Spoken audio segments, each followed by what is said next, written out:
I thank you for availing me audience at such a very, very short notice. I'm issuing this press statement in response, and not in reaction, but in response to the naming of the cabinet, of the other members of the cabinet, and the mini reshuffle that the President of the Republic of Kenya, His Excellency Dr. William Samoei Ruto, has issued this afternoon. I'm really saddened by what has happened, especially the inclusion of members of parliament from the opposition parties and the leaders of an opposition party in that cabinet list. That for me states that the president has decided that he will govern this country without the constitution, that he swore to uphold and defend and promote when he was sworn into office, and which has an obligation as a citizen of this country, even without that oath of office, to uphold and defend and promote pursuant to Article 3 Clause 1 of the Constitution. And I would like to refer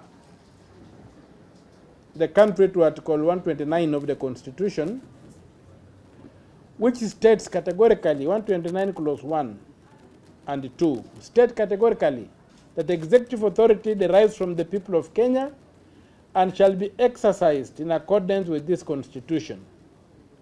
Number 2, in Clause 2, it says executive authority shall be exercised in a manner compatible with the principle of service to the people of Kenya and for their well-being and benefit.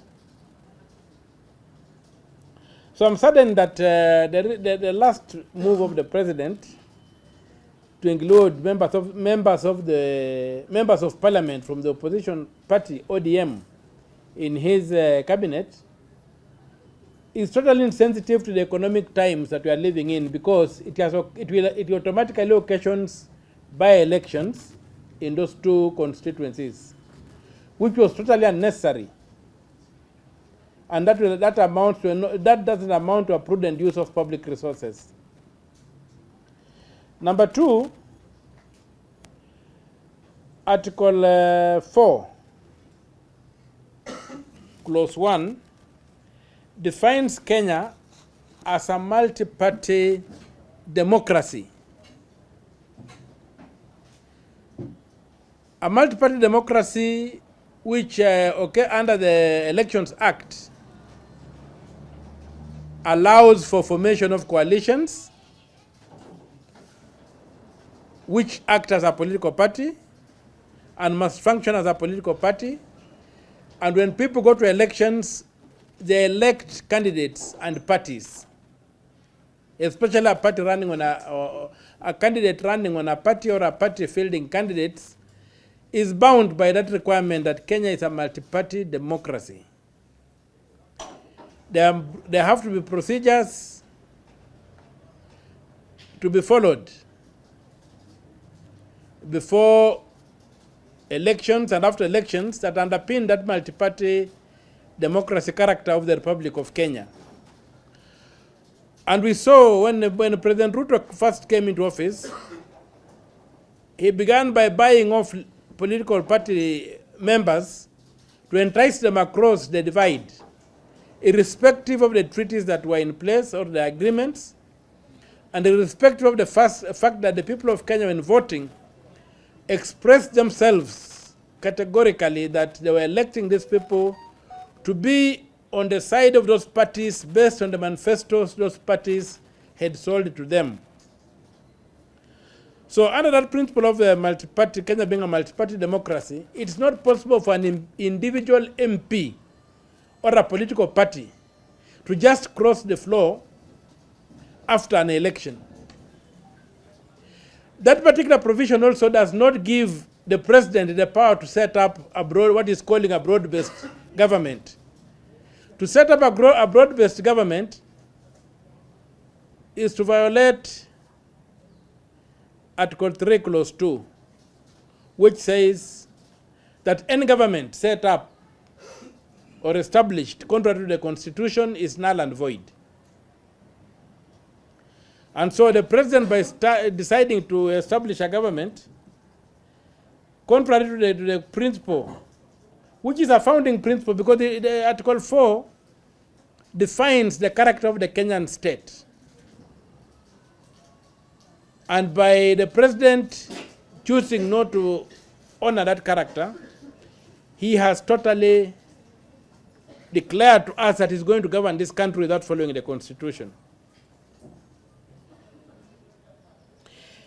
It's clear that the president does not consider himself as bound by the Constitution, and he can do whatever serves his political interests. And I think the time has come for Kenyans not to sit on the fence anymore, but to rise up and demand that the Constitution must be respected and honored.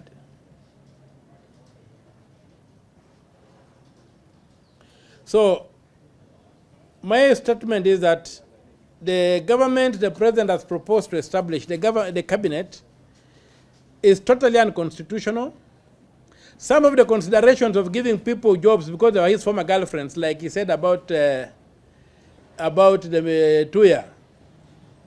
One place he said she was his former girlfriend, and therefore, how is that a qualification for a cabinet position? That's a total insult to the people of Kenya and the Republic of Kenya, and we cannot accept those kind of considerations to pollute the public space. We want people to be elected on the basis of competence, not past romantic relationships. So I am today calling on the people of Kenya, and I'm stating that my position is that that government the president is trying to establish and force down our throats is unconstitutional, even in terms of merit. If you go to Article 75, public authority, authority vested in a state officer should be exercised in a manner that brings honor to an office. When you give a job to somebody on the basis of having been your former girlfriend and it's a public office, what honor are you bringing to that office? So I personally do not agree with that cabinet. And I think going forward, there are going to be consequential measures that will be taken. We hope that the National Assembly will reject the entire list and demand that the president sticks to his coalition side and nominates members from his coalition who are acceptable to the people of Kenya. He should not nominate people from other parties without enabling legal framework. That's an attempt to set up a government contrary to the Constitution, and which act is invalid, null and void. And the people of Kenya, just like the Gen Z have been doing, should arise and invoke their power under Article 1 of the Constitution as a sovereign people and see how we can govern this country directly without you going through representative institutions, which have basically failed us and continue to fail us, and are even mocking us. Because if you look at one of the complaints about that the Gen Z had, was against Murkomen. Now Murkomen is put in charge of the Gen Z. Honestly, what is going on in this country? Why should he insult us and then rub in the salt in our raw wounds? So I plead with my plea will be to the National Assembly to reject these people and to avoid taking this country in the direction the president wants to take it, where the Constitution does not matter, where lawlessness is the order of the day, and even the failure in Parliament, the incapacity of Parliament to deliver under a presidential system, the incapacity of Parliament to deliver has just been, should also be traced to that lack of respect for the Constitution, whereby MPs crossed the line and gave President Ruto a false majority in both houses. And that false majority is what is trying to consolidate with the help of equally unprincipled political actors who are in politics purely for purposes of making money and not to serve the republic, which actions I personally strongly condemn and I reject, and there are going to be consequential measures to be taken. And if that cabinet is established, some of us will be constrained to set up a shadow cabinet, because what will be happening now, we shall no longer be having a presidential system where you have got majority and minority sides checking the executive. We shall have a de facto parliamentary system where power emanates from the House, and therefore some of us must be constrained and will be constrained to set up a shadow cabinet that can then effectively check the excesses of this government, this mockerel that is been visited upon us, whose character we don't know, whose purpose we don't know. But as they say, if it walks like a duck, if it swims like a duck, if it quacks like a duck, then it's a duck.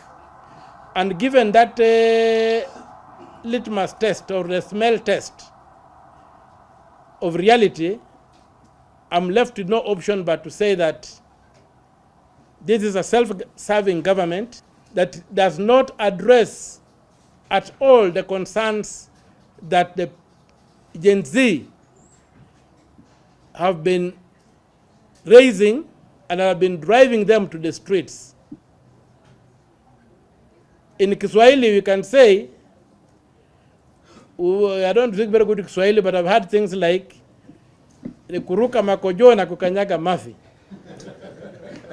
This is what President Ruto has done for us, and I think it's not acceptable. That's my statement, and I thank you very much for giving me audience at very short notice. Are you going to report to take legal action? No, the legal action is being prepared, but we have to wait for the National Assembly to express itself before we can take an action. But we are in the process of preparing a petition to be able to challenge the constitutional validity of what has just happened. Is Azimio dead on arrival? I'm not a member of Azimio and I may not speak for it, because I know that right now as I'm talking to you, the Honorable Kalonzo Musyoka has summoned his members. I've seen senators who belong to Wiper trooping to meet their leader. And so it looks like Azimio may have been torn asunder. But for me, I'm not a member of Azimio, I'm not a member of Kenya Kwanza. I moved in my own party.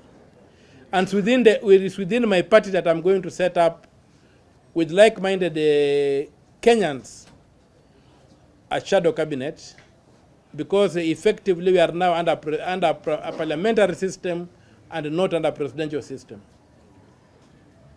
Last one. Kenyans are asking, does the president listen? Does he listen?